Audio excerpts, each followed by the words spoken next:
الحمد لله وكفى والصلاة والسلام على سيد الرسل والصلاة والسلام على سيد الرسل وخاتم الأنبياء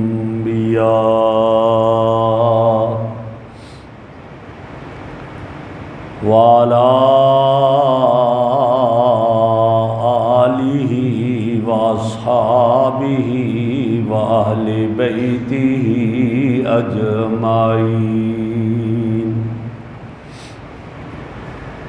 أما بعد فأعوذ بالله من الشيطان الرجيم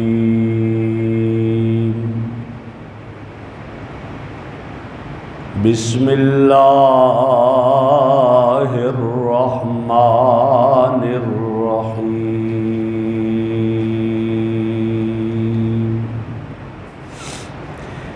إنما يتقبل الله من المتقين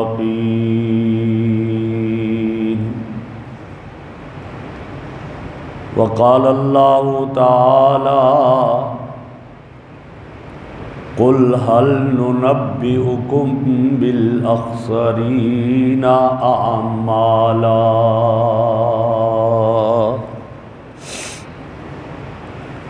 صدق الله مولانا العظيم وصدق رسوله النبي الكريم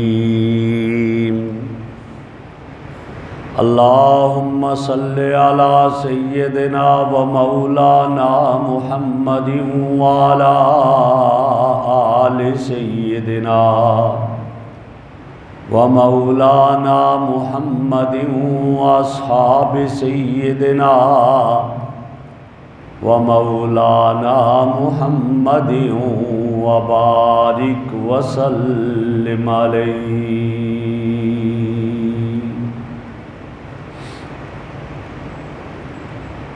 انتہائی قابل صد احترام بزرگوں اور عزیز دوستو، اللہ رب العزت کا لاکھ لاکھ احسان ہے کہ جس نے ہمیں رمضان المبارک کا نیکیوں والا ماہ مکرم عطا فرمایا تھا، وہ آیا اور چلا بھی گیا، اور اس میں کوئی شک نہیں کہ نیکی آخرت کی کرنسی ہے. جیسے دنیا کی کرنسی وہ مال و دولت، پاکستان کی کرنسی روپیہ پیسہ، سعودی عرب کی کرنسی ریال، برطانیہ کی کرنسی پاؤنڈز، امریکہ کی کرنسی ڈالرز ہیں. اس طرح آخرت کی بھی کرنسی ہے، اور وہ کرنسی نیک اعمال ہے. نیکیاں آخرت کی کرنسی ہیں. میں دنیا میں کہیں سفر کرنے جا رہا ہوں تو مجھے پہلے وہاں کی کرنسی کا بندوبست کرنا پڑتا ہے. میں جاؤں گا ایکسچینج پر اور مجھے وہاں سے وہاں کی کرنسی وہ تبدیل کر کے لینا پڑے گی، اور پھر میں کہوں گا اب میرا سفر محفوظ رہے گا، مجھے کوئی بھی پریشانی نہیں ہوگی وہاں، اس لیے کہ میرے پاس وہاں کی کرنسی موجود ہے. میں وہاں آرام سے ہوٹل بھی بک کروں گا، میں وہاں پر جو ہے وہ اپنے لیے ٹرانسپورٹ کا بندوبست بھی کروں گا، اپنے کھانے پینے کا بندوبست بھی ہوگا. اس لیے کہ میرے پاس وہاں کی کرنسی ہے۔ اسی طرح آخرت کی کرنسی نیک اعمال اور نیکیاں ہیں۔ ایک آدمی نے دنیا ہی میں اس کرنسی کا بندوبست کر لیا تو وہاں پریشان نہیں ہوگا، وہاں اس سے رہنے کے لیے محل بھی ملے گا، وہاں رہنے کے لیے کھانے پینے کے لیے اس کو اتنا کچھ ملے گا کہ قرآن نے کہا وَلَكُمْ فِيهَا مَا تَشْتَهِي أَنفُسُكُمْ وَلَكُمْ فِيهَا مَا تَدَّعُونَ، جو چاہو گے تمہیں ملے گا۔ دنیا میں اس نے وہاں کی کرنسی تیار کی ہوگی تو اللہ رب العزت ارشاد فرماتے ہیں کہ ان کے لیے جنت میں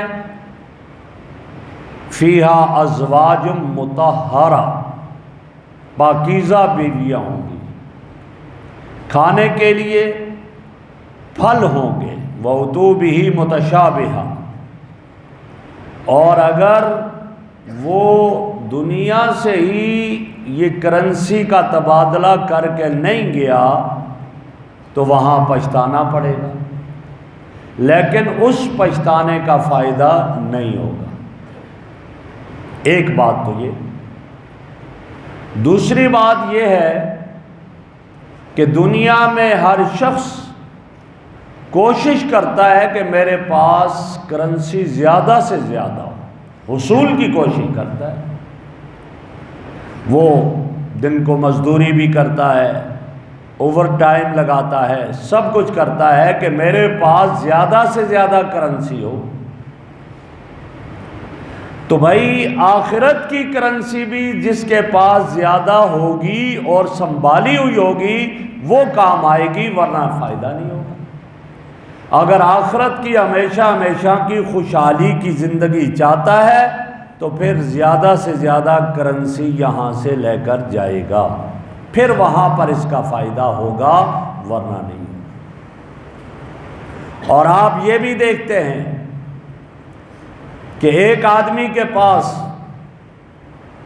مال و دولت ہے، کرنسی جمع کی، اور اگر اس نے اس کی حفاظت نہ کی، ڈاکو آگے ڈاکہ ڈالا، وہ لے گئے، اس کو بڑا صدمہ اور افسوس ہوگا، بہت افسوس ہوگا۔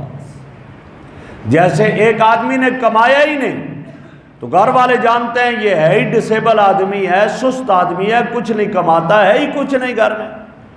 ایک آدمی نے کمایا اور لے کر آ رہا ہے بڑے خوشی خوشی میں کہ میں گھر جا رہا ہوں، گھر والے بھی بڑے خوش ہیں کہ یہ 1 سال لگا کر محنت مزدوری کر کے آ رہا ہے، اب راتیں ہوں گی، راستے میں ڈاکو آگے ڈاکہ ڈلا، وہ سب کچھ چھین لیا، تو اب اس کی کیا کیفیت ہوگی؟ اتنا صدمہ ہوگا کہ میں نے محنت کی اور میری وہ محنت ضائع اور رائے گاہ ہوگی۔ اسی طرح ایک آدمی نے عبادت نہیں کی تھی، وہ اس کا نقصان ہے ہی ہے، لیکن ایک آدمی نے روزے بھی رکھے، تراویح بھی پڑھی، نیک اعمال بھی کیے، لیکن اس اپنی کرنسی کی حفاظت نہیں کی، اس کو ضائع کر دیا، اب اس کو کتنا دکھ ہوگا کہ میں نے اتنی محنت بھی کی اور وہ ساری کی ساری میری محنت ضائع ہو گئی۔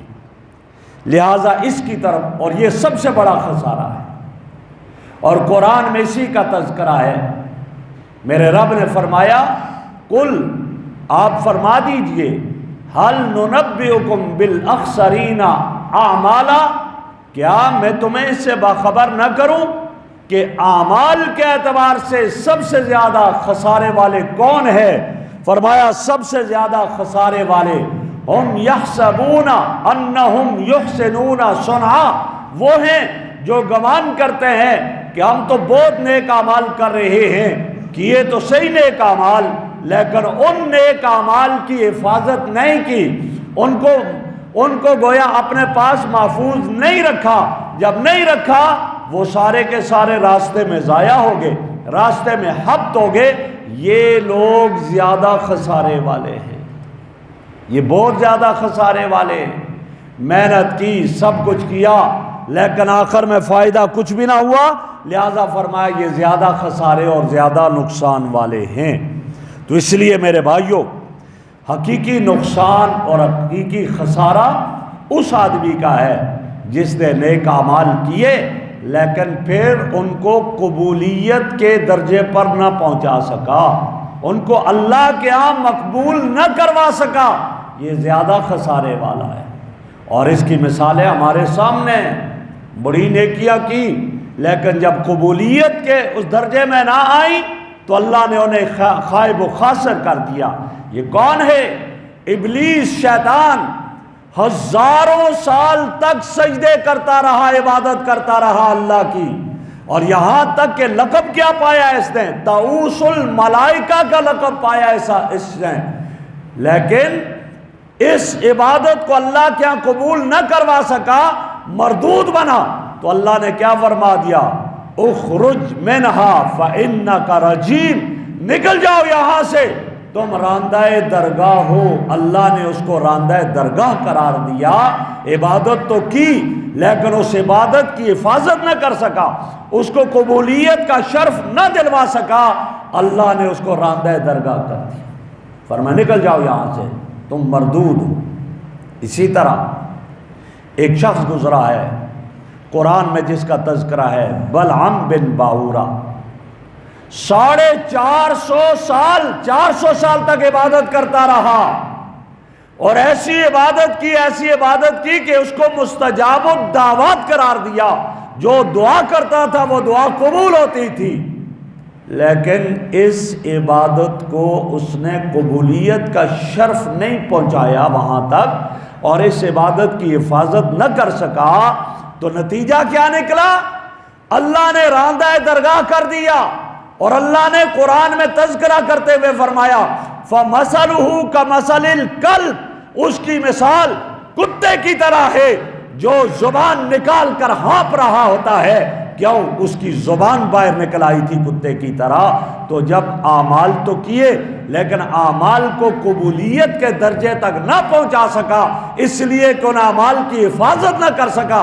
جب حفاظت نہ کر سکا تو پھر میرے رب نے اس کو راندہ درگاہ کر دیا۔ اس سے کیا پتہ چلا؟ کہ آدمی جو اعمال کرتا ہے اس کو اپنے اعمال پر ہی زیادہ نظر نہیں رکھنی چاہیے، اعمال کر کے فخر نہیں کرنا چاہیے جی میں کر رہا ہوں۔ ہاں یہ ہے اللہ کی توفیق سے یہ مجھے عمل کی توفیق ملی، میں نے یہ عمل اللہ کی توفیق سے کیا۔ رمضان کے روزے مجھے ملے اللہ کی توفیق سے کیے، مجھے جو ہے وہ تراویح کی نماز کی توفیق ملی اللہ کی طرف سے ملی، مجھے قرآن پڑھنے کی توفیق ملی اللہ کی طرف سے ملی، مجھے تہجد کی توفیق ملی اللہ کی طرف سے ملی۔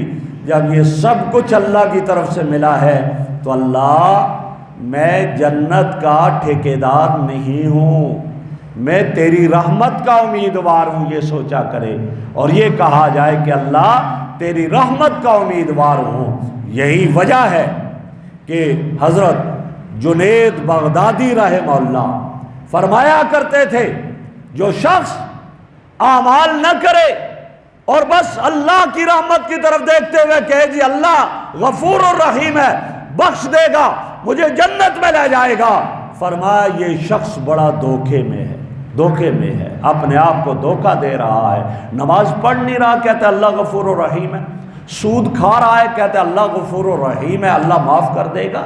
نہیں، یہاں تو اللہ رب العزت پھر قہار ہے، جبار ہے۔ روزہ رکھ نہیں رہا، نہ بیمار نہ اور کچھ، بغیر عذر کے روزے توڑتا جا رہا ہے اور کہتا ہے جی اللہ غفور الرحیم ہے، اللہ معاف کر دے گا، جنت میں بھیج دے گا۔ یہ فرمایا یہ دھوکے میں ہے۔ اور جو شخص یہ کہتا ہے میں نمازیں پڑھ رہا ہوں، میں روزے رکھ رہا ہوں، میں عبادت کر رہا ہوں، میں تو اپنے اعمال کی وجہ سے جنت میں جاؤں گا، مجھے کیا ضرورت ہے الیاذ باللہ اللہ کی رحمت کی، فرمایا یہ شخص بھی دھوکے میں ہے، یہ دونوں دھوکے میں ہے۔ ہاں اپنے اعمال کو کرتا رہے اور ساتھ اللہ کی رحمت پر نظر رکھے، اپنے اعمال پہ اعتماد نہ کرے، بھروسہ نہ کرے، اصل بھروسہ اللہ کی رحمت پہ کرے اور اپنے اعمال کو جاری رکھے۔ فرمایا یہ آدمی صحیح نہج پر چلا ہے۔ اور ہونا بھی یہی چاہیے۔ آدمی کچھ عرصہ تہجد پڑھتا ہے تو جنت کا ٹھیکیدار بن جاتا ہے، دوسرے کو تو سمجھتا ہی نہیں یہ کیا ہے۔ نہ بابا، تو صرف تہجد پڑھنے کی وجہ سے جنت کا ٹھیکیدار نہ بن، کچھ پتہ نہیں، اعتبار تو اختتام کا ہے، خاتمے کا اعتبار ہے۔ اس لیے اللہ کی رحمت سے امید رکھ۔ حضرت جابر رضی اللہ تعالیٰ عنہ کی روایت ہے، فرماتے ہیں کہ نبی اکرم صلی اللہ علیہ وسلم نے ارشاد فرمایا، قیامت کا دن ہوگا، نفس نفسی کا عالم ہوگا، اعمال تولے جائیں گے، ایک شخص کو لایا جائے گا جس نے 500 سال تک عبادت کی، بنی اسرائیل کا ایک شخص، اور فرمایا اسی طرح سجدے کی حالت میں انتقال ہو گیا، قیامت کے دن رب کی بارگاہ میں لایا جائے گا۔ اللہ فرمائیں گے میرے فضل سے اس کو جنت میں لے جاؤ۔ وہ کہے گا اللہ 500 سالہ عبادت سجدے میں جو ہے روح قبض، پھر بھی آپ کے فضل سے جاؤں؟ نہیں، میں اپنے عمل کی وجہ سے جنت میں جاؤں۔ سیدنا جابر رضی اللہ عنہ فرماتے ہیں کہ میرے آقا نے فرمایا کہ اللہ فرمائیں گے اس کو لے جاؤ جہنم کی طرف، جہنم میں داخل نہیں کرنا، جہنم کے گیٹ پر کھڑا کرنا جہاں سے گرم لو چل رہی ہے، اس کو وہاں کھڑا کیا جائے گا، گرم لو چل رہی ہوگی، پیاس تڑپائے گی، ایک فرشتہ پانی کا آدھا گلاس لے کر گزر رہا ہوگا، یہ اس سے کہے گا پانی نہیں پلاتے، وہ کہے گا دیتا ہوں بدلا دو، کہا کیا اس کا عوض ہے؟ تو وہ کہے گا اس کا عوض 500 سالہ عبادت ہے۔ یہ کہے گا میری 500 سالہ عبادت لے لو اور مجھے یہ پانی کا آدھا گلاس دے دو۔ وہ 500 سالہ عبادت کے بدلے میں آدھا گلاس ملے گا۔ اللہ فرمائیں گے اب اس کو واپس لے آؤ، اب اس کا دماغ ٹھیک ہو گیا، اس کا دماغ سافٹ ویئر اس کی اپڈیٹ ہو گئی ہے، اب لے آؤ واپس۔ لایا جائے گا تو فرمائیں گے وہ کہاں ہے تیری 500 سالہ عبادت؟ وہ تو نے آدھے گلاس کے بدلے میں دے دی اور میرے سامنے اس 500 سالہ عبادت پہ غرور اور تکبر کر رہا تھا۔ مجھے بتا، میں نے تو وہاں پر ایک انار کا درخت لگا دیا تھا، تو بھوکا نہیں رہا، تو تازہ انار کھاتا تھا، پھل کھاتا تھا تازہ، 500 سال وہ پھل کھاتا رہا، میں نے وہاں میٹھے پانی کا چشمہ جاری کر دیا تھا، تو 500 سالہ وہ میٹھے پانی جو ہے اس کو پیتا رہا، بتا ان کا کیا بدلہ ہے؟ وہ تو بتا، تو نے تو جس عبادت پہ گھمنڈ تھا وہ آدھے گلاس کے بدلے میں دے دی۔ آپ کہے گا ہاں اللہ اب مجھے سمجھ آ گئی، میں اپنے اعمال کی وجہ سے جنت میں نہیں جا سکتا ہوں، میں آپ کے فضل کی وجہ سے جنت میں جاؤں گا۔ جب یہ کہے گا فرمائیں گے ہاں اب اس کو جنت میں لے جاؤ۔ تو میں عرض کر رہا ہوں کہ ہمیں کبھی اپنی عبادتوں پر گھمنڈ نہیں کرنا چاہیے۔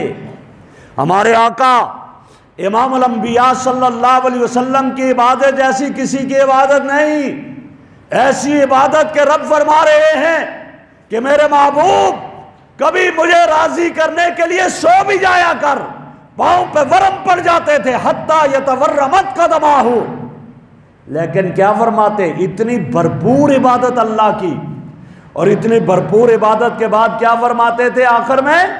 فرمایا ما عبدناک حق عبادتی کا، اللہ ہم آپ کی عبادت کا حق ادا نہیں کر سکے۔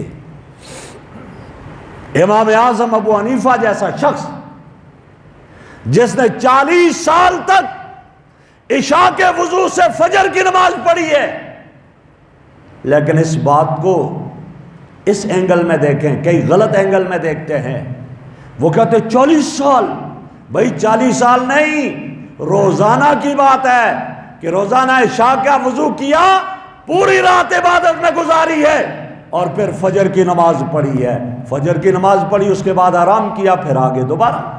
یہ مطلب ہے، یہ نہیں کہ مسلسل 40 سال بغیر وضو کرے، ایسی بات نہیں ہے۔ پھر فتنہ گر لوگ فتنہ پیدا کرنے کے لیے جملہ بھی بولتے ہیں، ابو حنیفہ کو گھر والوں کے حقوق کا نہیں خیال رہا، پوری رات عبادت گزاری۔ ارے حقوق ادا کرنا رات ہی میں بھی ہوتا ہے، رات کے علاوہ حقوق ادا نہیں کیے جاتے، یہ الزام ہوتا ہے۔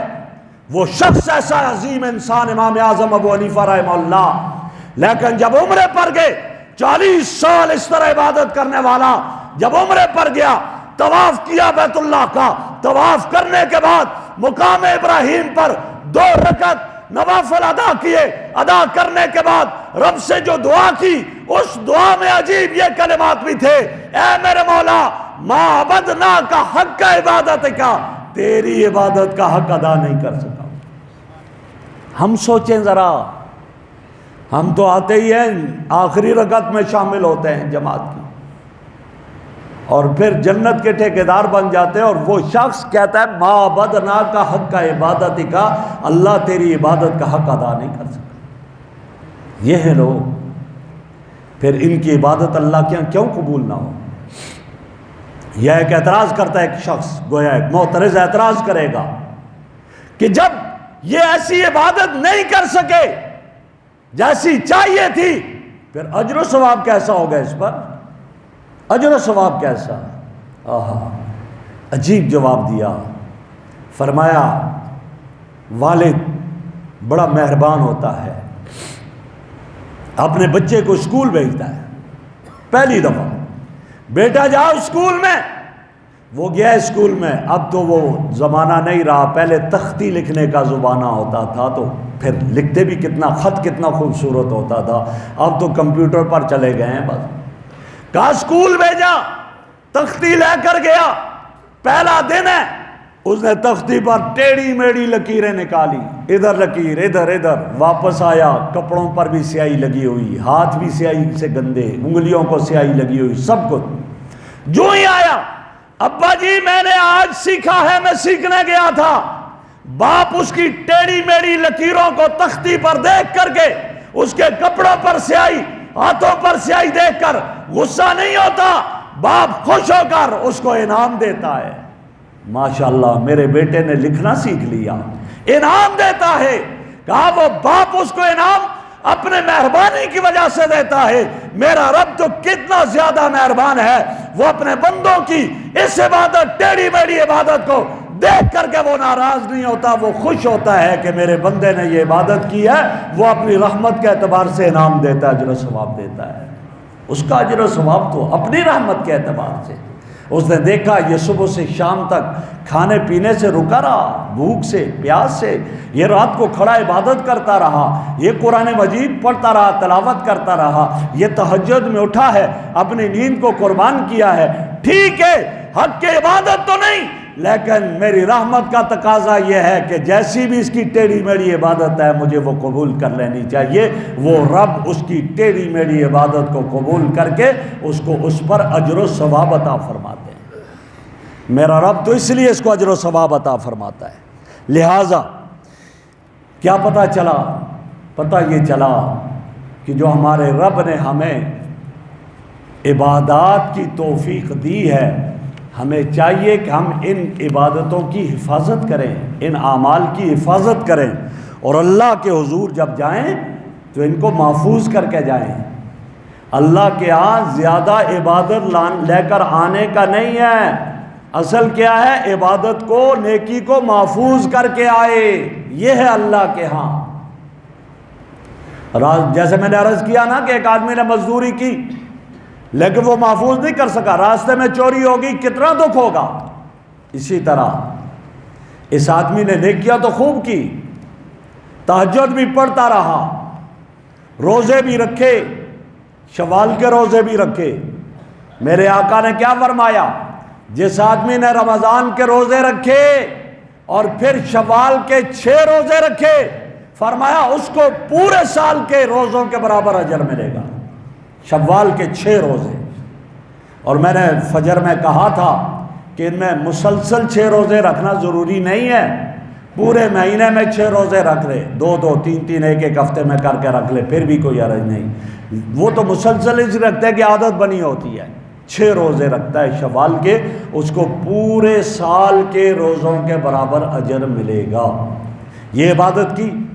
اب اس عبادت کو محفوظ کرنا، دیکھیں ڈاکہ وہاں ڈلتا ہے جہاں کچھ ہوتا ہے، جہاں کچھ نہ ہو وہاں ڈاکہ نہیں ڈلتا۔ تو اصل ہے اپنی عبادت کو محفوظ رکھنا۔ یہ تو عبادت خوب کی، رمضان کے روزے رکھے، تہجد، اشراق، چاش، سب کچھ کرتا رہا، لیکن اب شیطان پیچھے پڑا ہوا ہے، شیطان نے اس کو ورغلانا ہے۔ میں نے عید کے دن حضرت وہب ابن منبہ رحمہ اللہ کا یہ قول نقل کیا تھا، دوبارہ عرض کرتا ہوں۔ حضرت وہب ابن منبہ رحمہ اللہ فرماتے ہیں جب 30 روزے یا 29 روزے رکھ کر یہ شخص عید کی نماز کے لیے جاتا ہے اور میرا رب ان کی معافی کا اعلان فرما دیتے ہیں، جاؤ میرے بندو میں نے تمہیں معاف کر دیا، شیطان ابلیس ایک کونے میں غم زدہ ہو کر بیٹھا ہوتا ہے، غمگین بیٹھا ہوتا ہے، اس کی ذریت آتی ہے، آ کر کہتی ہے ہمارے سردار آپ کیوں غم زدہ ہیں، آپ کیوں پریشان ہیں، بتائیں تو صحیح۔ وہ کہتا ہے یہ ابن آدم جو میرا دشمن ہے، آج اس کی معافی کا اعلان ہو گیا، آج اعلان ہو گیا، جاؤ تمہیں معاف کر دیا، تم اپنے گھروں میں جاؤ، تم مغفور ہو، تم بخشے بخشائے ہو، میں اس لیے پریشان ہوں، لہٰذا اب میں تمہاری ڈیوٹی لگاتا ہوں، آئندہ سال تک تم نے دوبارہ ان کو انہی گناہوں پر لے کر آنا ہے جن گناہوں سے توبہ کی تھی، جو پہلے گناہ کرتے تھے واپس ان گناہوں پر لے کر آؤ تاکہ جہنم کی طرف یہ جانے لگے۔ شیطان اپنی ذریت کی ڈیوٹی لگا دیتا ہے عید کے دن کے بعد سے، لہذا دوبارہ وہ اپنے اس کام پر لگ جاتے ہیں۔ اس لیے میرے بھائیوں اعمال کی حفاظت اس میں ہے کہ ہم وہ کام نہ کریں جو شیطان کی خوشی کا ذریعہ ہو، ہم وہ اعمال کریں جو میرے رب کی خوشی کا ذریعہ ہو۔ اور شیطان جن سے ناراض ہو وہ اعمال کرے، اور وہ کیا ہے؟ نیک اعمال۔ میرے آقا نے فرمایا جب ابن آدم نماز میں سجدہ کرتا ہے، پیشانی کو زمین پر رکھ کر سبحان ربی الاعلیٰ کہتا ہے، تو اس وقت ابلیس کونے میں بیٹھ کر روتا ہے اور کہتا کیا ہے؟ او میرا ابن آدم فسجدہ، ابن آدم کو حکم دیا نماز پڑھو، سجدہ کرو، اس نے نماز میں سجدہ کیا، فلاح الجنہ، رب راضی ہو کر اس کو جنت کا انتخاب ان کے لیے کرتا ہے، اس کو جنت دے دیا۔ وَأُمِرْتُ، مجھے حکم دیا تھا آدم کو سجدہ کرو، فَأَبَيْتُ، میں نے انکار کیا، فَلِيَ النَّارُ، میرے لیے جہنم کی آگ ہے۔ میرے بھائیوں اللہ کے احکامات، اللہ کے نبی کے طریقوں پر چلو گے تو پھر جنت ملے گی، اعمال محفوظ ہوں گے، اور اگر اس راستے پہ نہ گئے تو پھر شیطان کو راضی کرنا ہوگا، اور شیطان کو راضی کرے گا تو جہنم کا ایندھن بنے گا۔ تو میں عرض کر رہا ہوں اپنے اعمال کو محفوظ کر کے جانا ہے، بچا کر جاؤ۔ جب ہی میرے اللہ نے کیا فرمایا؟ من جاء بالحسنۃ فلہ عشر امثالھا، جو ایک نیکی لے کر آئے گا اس کو 10 کے برابر اجر ملے گا۔ یہ نہیں فرمایا جو ایک نیکی کرے گا اس کو 10 کے برابر اجر ملے گا، یہ فرمایا جو ایک نیکی کو محفوظ کر کے لے کر آئے گا اس کو 10 کے برابر اجر ملے گا۔ اور وہ کیا ہے؟ میرے آقا کا ارشاد ہے کل قیامت کا دن ہوگا، ایک آدمی نیکیوں کے انبار لے کر آئے گا، وہ نمازوں کے انبار ہیں، روزوں کے انبار ہیں، حج زکوٰۃ کے انبار ہیں، صدقات خیرات کے انبار ہیں، نیکیاں ہی نیکیاں لے کر آئے گا، لیکن ہوگا کیا؟ لوگوں کے حقوق اس کے ذمہ ہوں گے۔ لطم ھذا شتم ھذا، اس کو گالی دی، اس کو تھپڑ مارا، اس کا مال غصب کیا، اس کی زمین پہ قبضہ کر دیا، اس کی غیبت کی، اس سے رشوت لی، اس سے زنا کیا، فلاں فلاں گناہ کیے، لوگوں کے حقوق اس کے ذمہ ہیں۔ اب جب اللہ کی بارگاہ میں آیا، وہ جگہ تو وہ ہے جہاں رشوت نہیں چلے گی، جہاں سفارش بھی نہیں چلے گی، جہاں پر کوئی اور ہنگامہ نہیں چلے گا، زبردستی نہیں چلے گی۔ کیوں؟ وہاں تو ایسی فورس موجود ہے، وہ فرشتے ہیں جن کے بارے میں کہہ دیا غلاظ شداد، بڑے سخت ہیں، کوئی ان کو دیکھ نہیں سکتا۔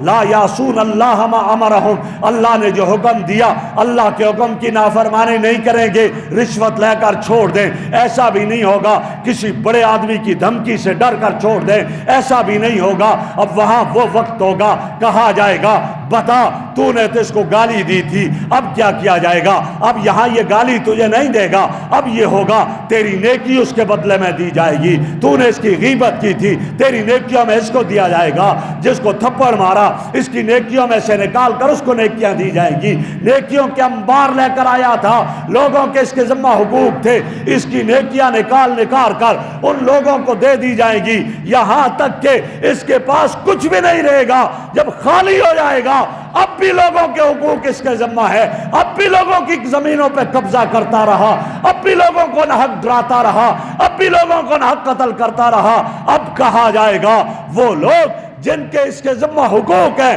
ان کے گناہوں کو اتارو، اس کے کندھے پہ ڈال دو، اس کے گناہ اس کے نام اعمال میں ڈالے جائیں گے، اس کے گناہ اتار کر ڈالے جائیں گے، اس کے گناہ اتار کر ڈالے جائیں گے، یہاں تک کہ جو نیکیوں کے انبار لے کر آیا تھا اب گناہوں کے انبار اس کے کندھوں پہ ہو جائیں گے، حکم ملے گا پکڑو اس کو منہ کے بل گھسیٹو اور لے جاؤ جہنم میں، اس کو جہنم میں لے جایا جائے گا۔ اس لیے ہم کبھی سوچا کریں، نیکی کرنے کے ساتھ سوچا کریں کہ مجھ سے کسی پر ظلم تو نہیں ہے، مجھ سے کسی پر زیادتی تو نہیں ہوئی، میں اپنی نیکی کو محفوظ کر کے جا رہا ہوں یا نہیں، اس کا سوچا کریں، اپنی نیکیوں کی حفاظت، اعمال کی حفاظت کیا کریں، اور اس کے لیے ایک ضروری چیز توبہ، اللہ سے دعا کیا کریں۔ میرے نبی نے کیسے دعا کی ہے اپنے رب سے، عجیب عجیب دعائیں آپ کی منقول ہیں، اعمال کے بعد اللہ سے قبولیت کی دعائیں کیا کریں، اللہ رب العزت کے سامنے ڈرا کریں، تقویٰ کو اختیار کرنا چاہیے، جب ہی اعمال محفوظ ہوں گے، لیکن صرف اعمال کر کے آدمی ان پہ اترانے لگ جائے ایسا نہ کرے، اس کا کچھ پتہ نہیں۔ وہ پیر نصیر الدین صاحب بہت بڑے اللہ والے گزرے ہیں، وہ ایک عجیب شعر اللہ کی حمدیہ ایک کلام ان کی ہے، ان میں وہ پڑھتے ہیں کون مقبول ہے کون مردود ہے، بے خبر کیا خبر تجھے کیا کون ہے، تلیں گے جب اعمال میزان پر تب کھلے گا کھرا کھوٹا کون ہے، اس وقت تو یہ کھلے گا کون کھرا ہے کون کھوٹا ہے، کس کی کرنسی آپ یہاں آج یہ کھری کرنسی ہے قبول ہے، کون سی کرنسی یہ ہے یہ قبول نہیں ہے، اس کو واپس کر دیا جائے، یہ کرنسی اللہ کے یہاں قبول نہیں، یہ وہاں میزان عدل پر جب وہاں مشین کے ذریعے سے ان کرنسیوں کو پرکھا جائے گا پھر یہ ہوگا۔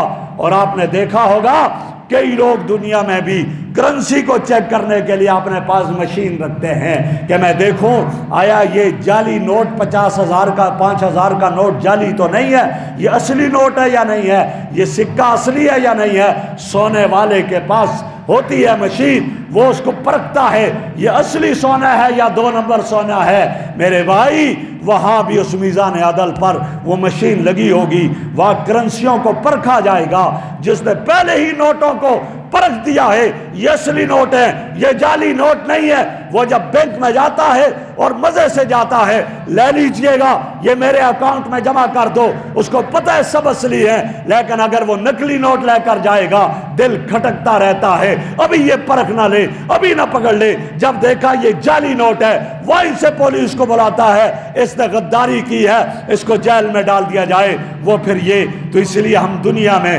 مشین اللہ نے ہمیں ہمارا دل دیا ہے، اخلاص کی دولت دی ہے، تقویٰ کی دولت دی ہے، اخلاص کے ساتھ اللہ کی رضا کے لیے جو اعمال کرو پابندی سے کرنے والے بن جائیں تو یہ اس مشین سے پرکھ دیے جائیں گے، وہاں اس وقت میزان عدل میں پھر پریشانی نہیں ہوگی، وہاں پاؤں نہیں کانپیں گے وہاں ٹانگیں نہیں کانپیں گی، اب کیا بنے گا؟ اس لیے کہ میں نے کیا ہی اللہ کی رضا کے لیے ہے، میرے اللہ نے قبول کرنا ہے، پھر وہاں یہ پرکھے ہوئے نوٹ جائیں گے، یہ کرنسی جائے گی، وہاں قبول ہو جائے گی، جنت کا فیصلہ ہو جائے گا، اللہ کی رضا کا فیصلہ ہو جائے گا۔ تو میں عرض کر رہا ہوں ہمیں اس کا فکر کرنی چاہیے، اور اس کی علامتیں بہت ساری ہیں، میں اور نہیں جاتا بس ختم کر رہا ہوں۔ ایک علامت ہمارے اکابر عجیب بتاتے ہیں، فرماتے وہ ہے کہ عبادت کے بعد دوسری عبادت کو دل لگا رہے، یہ کیا ہے؟ قبولیت کی علامت ہوا کرتی ہے۔ فرمایا ایک آدمی نے فجر کی نماز پڑھی، اب اس کا دل کھٹک رہا ہے میری زور کی نماز قضا نہ ہو، زور کی نماز میں چلا گیا، یہ علامت ہے کہ اللہ نے اس کی فجر کی نماز کو قبول کر لیا ہے۔ زور کی نماز پڑھی، اب اس کے دل میں کھٹکا ہے بھائی میں کہیں ادھر ادھر چلا جاؤں، میری نماز عصر کی نہ چلی جائے، اپنا کام بھی کرتا ہے، دل اسی طرف اٹکا ہوا ہے۔ عصر کا وقت ہوا، عصر کی نماز پڑھی، علامت اس بات کی ہے اللہ نے اس کی زور کی نماز کو قبول کر لیا۔ مغرب ادا کرتا ہے، علامت اس بات کی ہے اللہ نے اس کی عصر کی نماز کو قبول کر دیا۔ اسی طرح رمضان کے روزے رکھے ہیں، اب دل کھٹکا رہے اللہ پھر کب رمضان آئے گا، اسی لیے تو میرے آقا نے دعا کیا فرمایا تھا اللہم بلغنا رمضان، اللہ ہمیں رمضان تک پہنچا دے۔ فرمایا اب دل میں یہ کھٹکا ہے اللہ کتنے پیارا موسم تھا، روزہ رکھتے تھے، قرآن کی تلاوت بھی کرتے تھے، تراویح بھی پڑھا کرتے تھے، میرے مولا ہمیں پھر رمضان تک پہنچا دینا، ہم وہ رمضان کی بہاریں دیکھیں۔ اب دل میں یہ تمنا اور تڑپ رہے گی، یہ علامت اس بات کی ہے کہ اللہ نے اس کے رمضان کو قبول کر لیا ہے۔ اللہ رب العزت مجھے اور آپ کو ایسی ہی تڑپ نصیب فرمائے، اور اللہ رب العزت جو کمیاں کوتاہیاں انہیں معاف فرمائے۔ وآخر دعوانا ان الحمد للہ رب العالمین۔ سنت ادا